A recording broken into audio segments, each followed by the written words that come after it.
Hello everyone, कैसे हैं आप सभी। उम्मीद करती हूँ कि आप लोग अच्छे होंगे, स्वस्थ होंगे और हेल्दी होंगे। सो गाइस, आज की वीडियो में मैं आप लोगों के सामने कुछ ऐसे टिप्स शेयर करने वाली हूँ। कुछ ऐसे संकेत शेयर करूँगी, संकेत आपको जो कि बताते हैं कि आपकी नॉर्मल डिलीवरी इजीली हो जाएगी। सो गाइस, जब भी आपकी डिलीवरी का समय आता है तो आपके मन में सवाल उठता होगा कि यार पता नहीं मेरी नॉर्मल डिलीवरी होगी या फिर सिजेरियन डिलीवरी होगी। जिसकी ऑलरेडी सिजेरियन डिलीवरी हो चुकी है उसके तो मन में मेंटलिटी यही होती है कि हमें तो नॉर्मल डिलीवरी से कोई लेना देना ही नहीं है, अब तो हमारी सी सेक्शन ही होगा। लेकिन जो पहली बार माँ बनने जा रही हैं उनको ऐसा लगता है कि पता नहीं नॉर्मल डिलीवरी होगी या फिर सिजेरियन होगी। सो गाइस, आज की वीडियो में कुछ ऐसे टिप्स बताऊंगी जो कि नॉर्मल डिलीवरी की संभावना को बढ़ाते हैं और साथ ही आपको संकेत करते हैं कि आपकी नॉर्मल डिलीवरी इजीली हो जाएगी। तो दोस्तों, पहला है आपका, अगर आपको कोई बीमारी नहीं है, जैसे हाई बीपी, हाई शुगर और आपका हीमोग्लोबिन का कम होना या फिर अस्थमा जैसी आपको कोई बीमारी नहीं है, तो आपकी नॉर्मल डिलीवरी हो जाती है इस कंडीशन पर। फिर दूसरा है दोस्तों, अगर आपका जो वेट नॉर्मल है, अगर आपके अंदर जो बच्चा पल रहा है उसका भी वेट नॉर्मल है और आपका भी वेट नॉर्मल है, तो भी आपकी जो है नॉर्मल डिलीवरी हो जाएगी। क्योंकि अगर आप बहुत ज़्यादा मोटे होंगे तो क्या होता है ना, बच्चा बाहर आने में बहुत ज़्यादा बच्चे को दिक्कत होती है, तो ऑपरेशन की नौबत आ सकती है।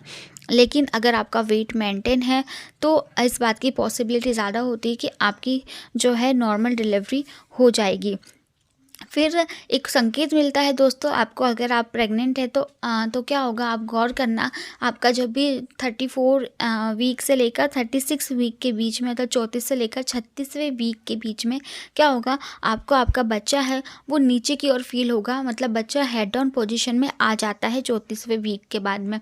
अगर आपके साथ भी ऐसा होता है कि आपको बच्चा 34वें वीक के बाद में बच्चा नीचे फील हो रहा है और आपको लग रहा है कि बच्चा नीचे मूवमेंट ज़्यादा कर रहा है, पेट आपका लटका हुआ दिखाई देने लगा है, तो आप समझ जाना। और एक और चीज़ से आप समझ सकती हैं कि आपका जो बच्चा अगर हेड डाउन पोजीशन में आ जाएगा तो आपको बार बार यूरिन पास करने की नौबत आ जाएगी, आपको बहुत बार यूरिन पास करना जाना पड़ सकता है। क्योंकि आपको यूट्रस पे दबाव पड़ता है, प्रेशर पड़ता है, जिसके कारण आपको बार बार यूरिन जाना पड़ सकता है। तो अगर आपके साथ ये है तो आप समझ जाइएगा कि आपका जो बच्चा है वो हेड डाउन पोजीशन में आ गया है। और अगर सही टाइम पे हेड डाउन पोजीशन में आ जाता है तो समझो नॉर्मल डिलीवरी आपकी हो जाएगी। फिर नेक्स्ट दोस्तों, जो जब भी आपके डिलीवरी का समय पास आता है तो क्या होता है, जो आपका पेल्विक एरिया है ना, उसके जो मसल्स है, जो उसकी मांसपेशियां हैं वो लचीली हो जाती है, ढीली हो जाती है, वो बहुत ज़्यादा लूज़ हो जाएंगी। जिससे कि क्या होगा, आपको उसके कारण लूज़ मोशन भी हो सकता है, बहुत ज़्यादा आपको बाथरूम भी जाना पड़ सकता है और आपको लूज़ मोशन की शिकायत भी आपको हो सकती है।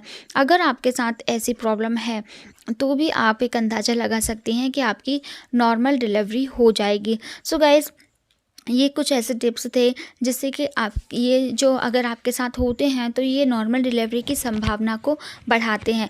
पर हम ये बिल्कुल भी नहीं कह रहे हैं कि अगर आपके साथ ये हो रहा है तो आपकी 100% नॉर्मल डिलीवरी हो जाएगी।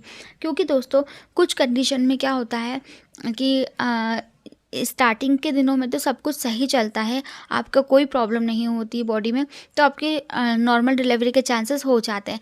लेकिन एंड मोमेंट पर कब क्या हो जाता है, वो किसी को नहीं पता होता है। या तो हो सकता है कि डिलीवरी के टाइम पर आपका बहुत ज़्यादा बीपी हाई हो गया हो या फिर आपका शुगर लेवल हाई हो गया, आप घबराहट के कारण ये तो या फिर आपको पेन ही नहीं आ रहे हो, लेबर पेन ही नहीं आ रहा हो, तो कुछ कुछ ऐसी कंडीशन होती हैं। या फिर आपके बच्चे ने गंदा पानी छोड़ दिया हो, पेट में ही आपके बच्चे ने पोटी कर दी हो, स्टूल पास कर दिया हो, तो इस कंडीशन में भी आपकी नॉर्मल डिलीवरी नहीं होगी, तुरंत आपका ऑपरेशन करना पड़ सकता है।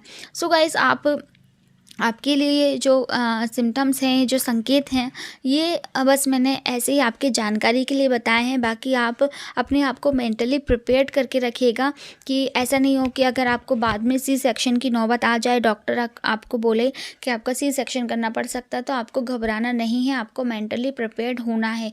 क्योंकि दोस्तों देखिए, नॉर्मल डिलीवरी क्या होती है, अगर आपका बच्चा बाहर आने के बाद नॉर्मल है और आप भी नॉर्मल है तो ये नॉर्मल डिलीवरी होती है। अब ऐसा नहीं है कि अगर मतलब आपने नॉर्मल डिलीवरी का मतलब ये नहीं होता है कि आप कैसे भी करके नॉर्मल डिलीवरी करवा लो, मतलब जो वजाइना से बाहर बच्चे को निकलवा लो, उसके बाद आपके बच्चे को प्रॉब्लम हो गई या फिर आपको प्रॉब्लम हो गई, तो इससे आप क्या नॉर्मल डिलीवरी कहोगे? नहीं ना। तो बच्चा स्वस्थ हो आपका होने के बाद और आप भी स्वस्थ हो, इसे कहा जाता है असली नॉर्मल डिलीवरी। आई होप कि दोस्तों वीडियो आपको अच्छी लगी होगी, हेल्पफुल रही होगी। अगर हेल्पफुल रही है वीडियो तो प्लीज़ वीडियो को एक लाइक कर दीजिएगा। किस टॉपिक पर वीडियो चाहिए ये भी ज़रूर बताइएगा, और चैनल पर नए हैं तो चैनल को सब्सक्राइब भी कर दीजिएगा। तो मिलते हैं नेक्स्ट वीडियो में, तब तक के लिए bye bye and take care.